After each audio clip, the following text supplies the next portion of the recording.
Good morning student. आज हम पढ़ेंगे बीएससी फर्स्ट ईयर का टॉपिक ग्रुप।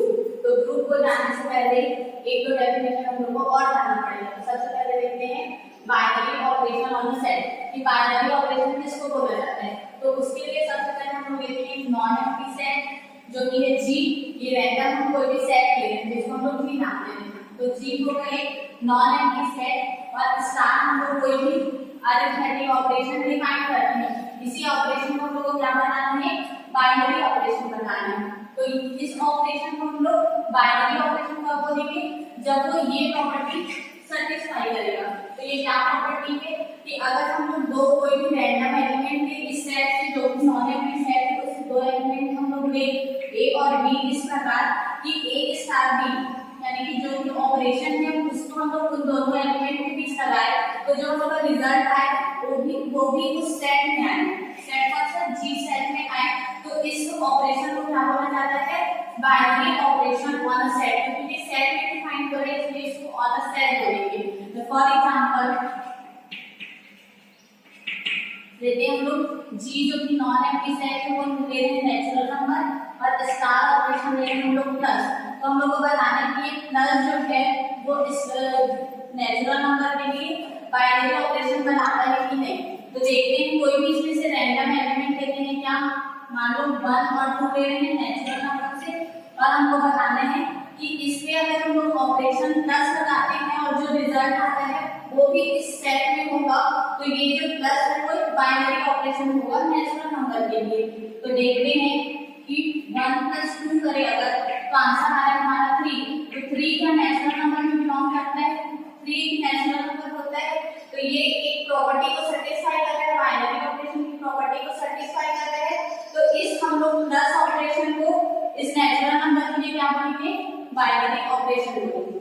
नेक्स्ट डेफिनेशन है अलजेब्राइक स्ट्रक्चर इसको बोला जाता है। तो इसमें भी अगर जी कोई नॉन एम्प्टी सेट है और स्टार उसमें क्या है, बाइनरी ऑपरेशन। जो अभी डेफिनेशन बताई थी कि क्या है, स्टार जी में बाइनरी ऑपरेशन है।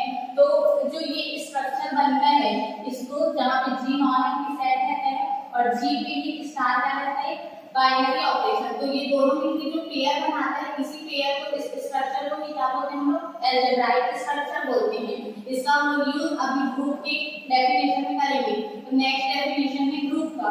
तो ग्रुप किसको बोला जाता है वो देखिए।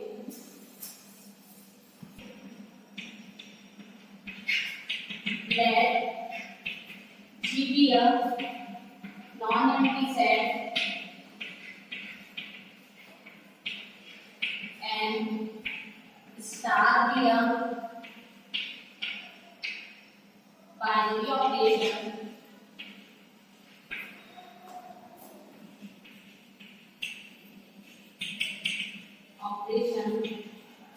then an algebraic structure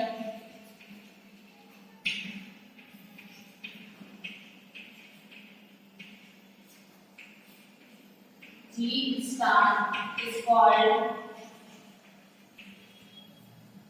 a group if it satisfies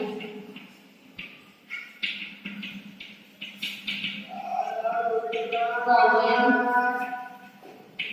axioms। क्या होता है कि अगर हम लोग कोई नॉन एम्प्टी सेट ले जी और स्टार उस पे क्या है, बाइनरी ऑपरेशन, तो इस अलजेब्राइक स्ट्रक्चर को हम लोग ग्रुप का बोलेंगे। ये जो नॉन एम्प्टी सेट है उसको ग्रुप का बोलेंगे जब वो जो फॉलोइंग हम लोग एक्सियम्स लेंगे उसको जब ये सेटिस्फाई करते हैं तो कोई भी नॉन एम्प्टी सेट क्या कहलाता है, ग्रुप। तो सबसे पहले इसमें एक्सियम फर्स्ट है क्लोजर लॉ। क्लोजर लॉ क्या होता है, क्लोजर लॉ बाइनरी ऑपरेशन में जैसे ही लॉ है इसमें क्या होता है, अगर हम लोग कोई भी there exist A B belongs to G, अगर कोई भी हम लोग सेट से दो रैंडम एलिमेंट ले रहे हैं सच दैट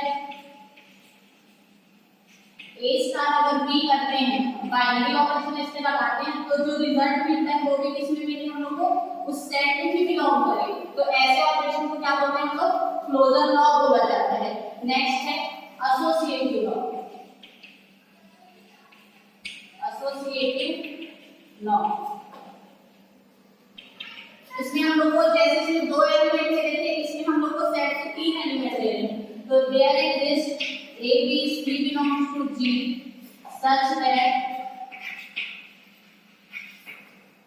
इसमें ऑपरेशन होना चाहिए कि A star B star C में ब्रैकेट लगाएं और A star B star C इन दोनों में ब्रैकेट लगाएं for all A B C belongs to G, यानी कि सभी एलिमेंट के G जो सेट है उसके सभी एलिमेंट के लिए ये प्रॉपर्टी सेटिस्फाई होनी चाहिए। साथ ही यहाँ क्लोजर लॉ के लिए भी सारे एलिमेंट के लिए G के सारे एलिमेंट के लिए ये प्रॉपर्टी सेटिस्फाई होनी चाहिए। तो एसोसिएटिव लॉ में क्या होता है कि इसका आंसर और इसका आंसर अगर सेम आता है, मतलब इस ब्रैकेट के लिए जो हम लोग का आंसर आ रहा है और इस ब्रैकेट के लिए जो हमारा आंसर आ रहा है वो अगर सेम आता है तो इस लॉ को बोलते हैं एसोसिएटिव लॉ। इसके अलावा दो लॉ और है, एक है एक्जिस्टेंस ऑफ आइडेंटिटी, एक है और एक्जिस्टेंस ऑफ इनवर्स। तो वो देखते हैं कि क्या होता है। थर्ड है एक्जिस्टेंस ऑफ आइडेंटिटी, यानी कि आइडेंटिटी उस सेट में एग्जिस्ट करना चाहिए। तो there exist E belongs to G such that A star E या फिर हम बोले E star A is equal to A for all A belongs to G। क्या होता है आइडेंटिटी की कोई भी E यानी कि आइडेंटिटी एलिमेंट ऐसा एग्जिस्ट करे कि हम लोग A स्टार E करें या फिर E स्टार A करें तो हम लोग वापस से वही एलिमेंट अगर मिल जाता है, वापस वही एलिमेंट मिल जाता है तो इस प्रॉपर्टी को बोलते हैं एक्जिस्टेंस ऑफ आइडेंटिटी, जहां वेयर E को बोला जाता है आइडेंटिटी एलिमेंट, आइडेंटिटी एलिमेंट। और इसमें एक कंडीशन याद रखना है कि ये जो E है वो हमेशा सेट में होना कंपलसरी है। अगर ये जो E है वो सेट में नहीं होगा तो ये आइडेंटिटी लॉ सेटिस्फाई नहीं करता है। E को G में यानी कि सेट में होना जरूरी है। नेक्स्ट है एक्जिस्टेंस ऑफ इनवर्स। इसमें क्या होता है कि इनवर्स लॉ एग्जिस्ट करना चाहिए, इनवर्स एलिमेंट एग्जिस्ट करना चाहिए। तो वही देखते हैं फोर्थ लॉ में एक्जिस्टेंस ऑफ इनवर्स। तो इसमें क्या होता है कि there exist A inverse belongs to G such that A star E करें या फिर हम लोग A इनवर्स स्टार A करें तो हम लोग को आइडेंटिटी एलिमेंट मिलना चाहिए for all A belongs to G, यानी कि G के सारे एलिमेंट के लिए ये प्रॉपर्टी होल्ड होना चाहिए। क्या कि A पे हम लोग स्टार करके अगर A इनवर्स कोई ऐसा प्रॉपर्टी मिलना चाहिए कि हम लोग को क्या मिले, इस पे ऑपरेशन लगाने पे आइडेंटिटी एलिमेंट। तो यहाँ पे जो आइडेंटिटी मिले रहेगा, मान लो यहाँ पे इक्वल टू हम लोग 1 मिल रहा है तो यहाँ पे भी A star A inverse equal to E मिलना चाहिए, यानी कि 1 मिलना चाहिए। तो ये प्रॉपर्टी जहाँ ये वाला जो E रहता है इसमें भी वो E चेंज नहीं होगा, इसमें भी E जो है वो वही रहेगा और इसमें भी जो वेयर जैसे यहाँ था कि इक्वल टू था आइडेंटिटी एलिमेंट तो यहाँ A इनवर्स क्या रहेगा, इनवर्स एलिमेंट।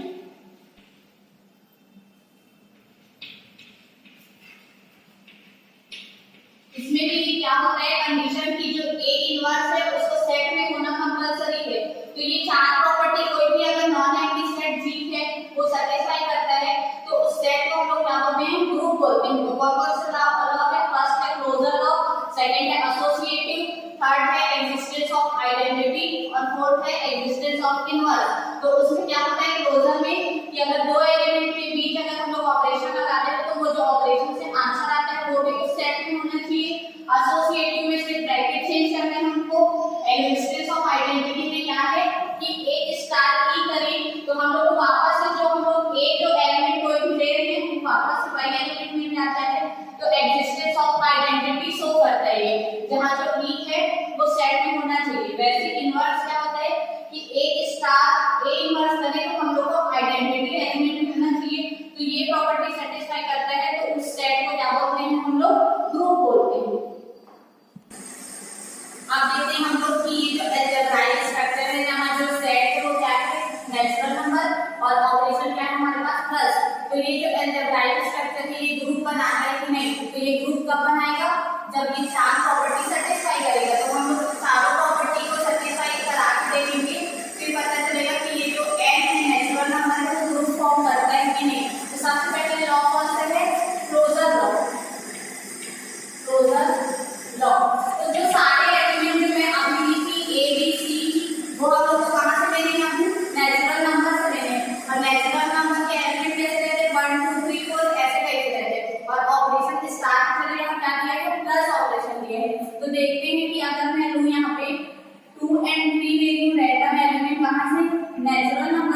आगे लिखते हैं 2 + 3 = क्या है 5। तो 5 क्या नेचुरल नंबर से बिलोंग करता है 5 ही नेचुरल नंबर होते हैं, तो ये फर्स्ट लॉ सेटिस्फाई कर रहा है।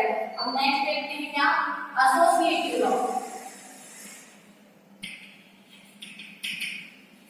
एसोसिएटिव लॉ, एसोसिएटिव लॉ में क्या होता है, हम लोग को 3 एलिमेंट लेने पड़ते हैं। तो मैं ले रही हूँ क्या 1 2 3 1 2 3 होते हैं नेचुरल नंबर, तो इसमें क्या होना चाहिए 1 + 2 + 3 करें और क्या 1 + 2 + 3 करें, यानी कि ब्रैकेट इंटरचेंज करें तो दोनों का आंसर सेम आना चाहिए।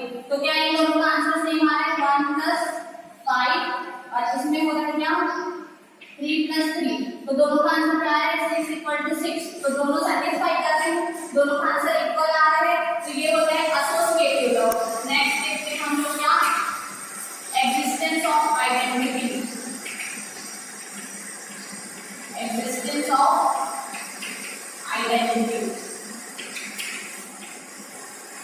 इसमें क्या होना चाहिए कोई भी there exist E belongs to natural number, यानी कि कोई आइडेंटिटी एलिमेंट ऐसा एग्जिस्ट करना चाहिए कि हम लोग ये प्रॉपर्टी सेटिस्फाई हो a * e = हम लोग को a मिले। तो हम लोग अभी यहाँ a = क्या ले रहे हैं मान लो 2 ले रहे हैं, क्योंकि 2 बिलोंग करते हैं नेचुरल नंबर में। तो 2 स्टार्ट करके क्या ऑपरेशन किया है हम लोग को प्लस, यहाँ पे क्या करें कि हम लोग आंसर वापस क्या आ जाए a मिल जाए, यानी कि 2 मिल जाए। तो यहाँ पे हम लोग क्या लिखेंगे कि 2 + क्या लिखेंगे हम लोग को 2 मिले, यानी कि आइडेंटिटी एलिमेंट हम लोग को क्या लेना पड़ेगा, तो यहाँ पे क्या लेंगे हम लोग 0 करेंगे तभी हम लोग को मिलेगा 2। ठीक है, तो यहाँ पे देख रहे हो कि जो मैं क्या बोली आइडेंटिटी एलिमेंट नेचुरल नंबर में होने चाहिए, तो क्या 2 नेचुरल नंबर में बिलोंग करता है 0 नेचुरल नंबर में बिलोंग करता है नहीं करता। नेचुरल नंबर कहाँ से स्टार्ट होता है 1 2 3 4 एंड so on। ठीक, तो यहाँ पे तो 0 नहीं है, तो 0 क्या नेचुरल नंबर में बिलोंग करते हैं नहीं करते, यानी कि हमारा जो आइडेंटिटी एलिमेंट आ रहा है वो हमारे सेट में बिलोंग नहीं कर रहा है। और मैं बोली थी डेफिनेशन में कि जो आइडेंटिटी एलिमेंट है वो हमेशा सेट में बिलोंग करने चाहिए। तो इससे हम लोग क्या बोल रहे हैं जो एग्जिस्टेंस ऑफ आइडेंटिटी है उसको ये फॉलो नहीं कर रहे हैं। तो जो ये हमारा अलजेब्राइक स्ट्रक्चर है क्या नेचुरल नंबर प्लस के रिस्पेक्ट में कभी भी क्या फॉर्म नहीं करता ग्रुप फॉर्म नहीं करता है। तो ये देखो थर्ड वाली हमारे प्रॉपर्टी में ही ये सेटिस्फाई नहीं कर रहे, तो हम लोग फोर्थ चेक नहीं करेंगे। एक और एग्जांपल देखते हैं जिसमें ये ग्रुप बना रहा होगा। ठीक है, अब और देखते हैं क्या रियल नंबर लेते हैं इस बार प्लस के रिस्पेक्ट में, क्या ये ग्रुप फॉर्म करते हैं कि नहीं। तो आप लोग फर्स्ट और सेकंड लॉ आप लोग खुद से करके देखेंगे, क्योंकि ये दोनों प्रॉपर्टी ये रियल नंबर सेटिस्फाई करते हैं, क्योंकि नेचुरल नंबर रियल नंबर से छोटा होता है और नेचुरल नंबर जब ये दोनों प्रॉपर्टी सेटिस्फाई कर रहे हैं तो रियल नंबर के फर्स्ट और सेकंड यानी कि क्लोजर एंड एसोसिएटिव लॉ दोनों फॉलो करेगा। तो ये दोनों आप लोग चेक करके देखना। मैं आप लोगों को बता रही हूँ थर्ड एग्जिस्टेंस ऑफ आइडेंटिटी।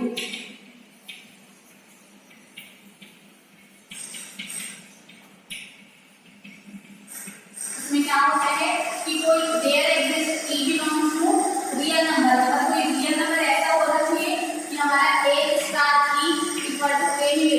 तो यहाँ पे मैं a लेती हूँ मान लो -1/3 ले लेते हैं जो कि रियल नंबर में बिलोंग करता है। ठीक, तो 1/3 और स्टार्ट की जगह क्या ऑपरेशन दिए है प्लस, इसमें क्या ऐड करें हम लोग कि हम लोग को क्या मिले वापस से 1/3, तो इसमें क्या ऐड करना पड़ेगा 0। ठीक, तो 0 ऐड करेंगे तो हम लोग को 1/3 मिलेगा। तो क्या 0 रियल नंबर में बिलोंग करता है 0 रियल नंबर में, यानी कि यहाँ पे आइडेंटिटी एलिमेंट हमारे पास क्या है 0 आया। ठीक, तो ये थर्ड प्रॉपर्टी को सेटिस्फाई कर रहा है। क्या है third property existence of identity.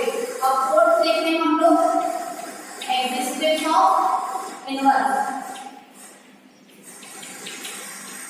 Existence of inverse, इसमें क्या होना चाहिए कि a इनवर्स कोई ऐसा रियल नंबर में एग्जिस्ट करना चाहिए सच दैट क्या a इनवर्स = आइडेंटिटी एलिमेंट। तो यहाँ जो आइडेंटिटी मिला था वही आइडेंटिटी हम लोग को यहाँ मिलना चाहिए, यानी कि यहाँ पे हम लोग को 0 मिलना चाहिए। तो मान लो